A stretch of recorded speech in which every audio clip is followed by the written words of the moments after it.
Si l'on me fait crédit encore d'un peu de temps, je commencerai à rappeler ce que je dois considérer comme ici reçu de notre théorie de l'amour. L'amour, nous l'avons dit, ne se conçoit que dans la perspective de la demande. Il n'y a d'amour que pour un être qui peut parler.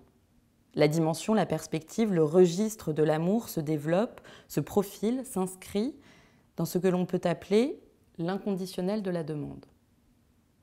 C'est ce qui sort du fait même de demander, quoi qu'on demande, pour autant, non pas qu'on demande quelque chose, ceci ou cela, mais que dans le registre et l'ordre de la demande en tant que pure, celle-ci n'est que demande d'être entendue. Je dirais plus, d'être entendue pourquoi ? Eh bien, d'être entendue pour quelque chose qui pourrait bien s'appeler pour rien. Ce n'est pas dire pour autant que cela ne nous entraîne pas fort loin, car impliqué dans ce pour rien, il y a déjà la place du désir. C'est justement parce que la demande est inconditionnelle qu'il ne s'agit pas du désir de ceci ou cela, mais du désir tout court.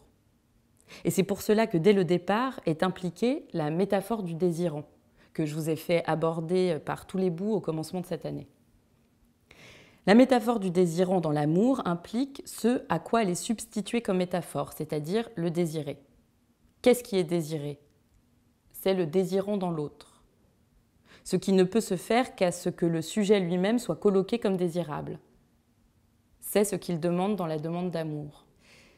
Je ne peux manquer de vous rappeler à ce niveau, avant d'y revenir dans la suite de notre propos, que l'amour, je vous l'ai dit toujours, et nous le retrouvons nécessité par tous les bouts, c'est donner ce qu'on n'a pas. Et on ne peut aimer qu'à se faire comme n'ayant pas, même si l'on a. L'amour comme réponse implique le domaine du non-savoir.